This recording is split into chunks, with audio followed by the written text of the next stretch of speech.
At 2 years old, something quiet and magical begins. The world starts to make sense. Morning begins with familiar phrases, now spoken with a bit more energy. Up you get. Let's get dressed. Where's your sock? Other foot.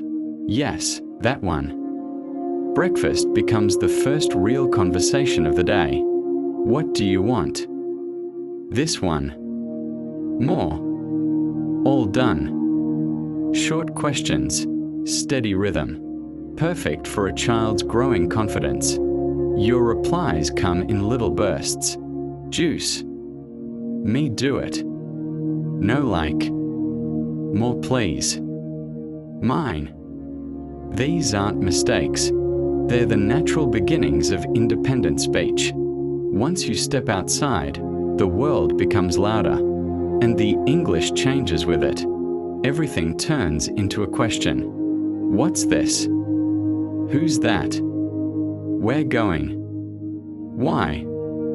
That one word, why, opens a door that never closes. Parents answer simply, gently, because it's cold. Short explanations, just enough to satisfy a toddler's curiosity for a moment. My turn. No share. Come play. Help me. Stop it. Again. Every emotion becomes a tiny phrase, a toddler-sized way of expressing the world. This is also the age of copying. Tone, rhythm, manners, everything. Can I have it? Thank you. Sorry. The words may be short, but the feeling behind them grows every day. At the park, the English becomes full of action and movement. Run. Careful. Come here. Hold my hand. Slow down.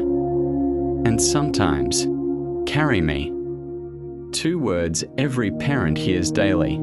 A fall, a wobble, a bump, and a parent kneels down and says, "You're all right.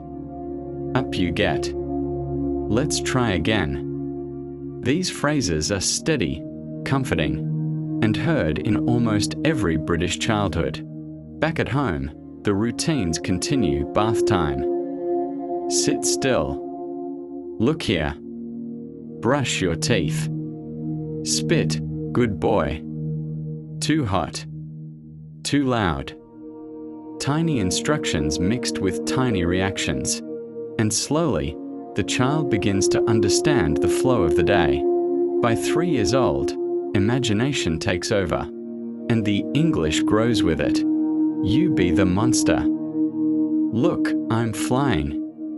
Not that one, this one. Children blend pretend worlds with real words, building sentences without knowing they're learning.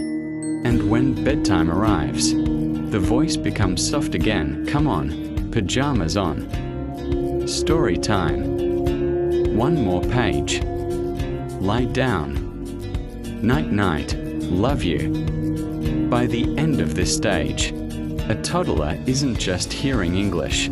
They're using it to explain their small world. Not perfectly, not always clearly, but honestly, naturally, and in the same gentle way children grow into their own voice. This is toddler English. Simple words, big feelings, and a small life slowly expanding into language. One tiny sentence at a time.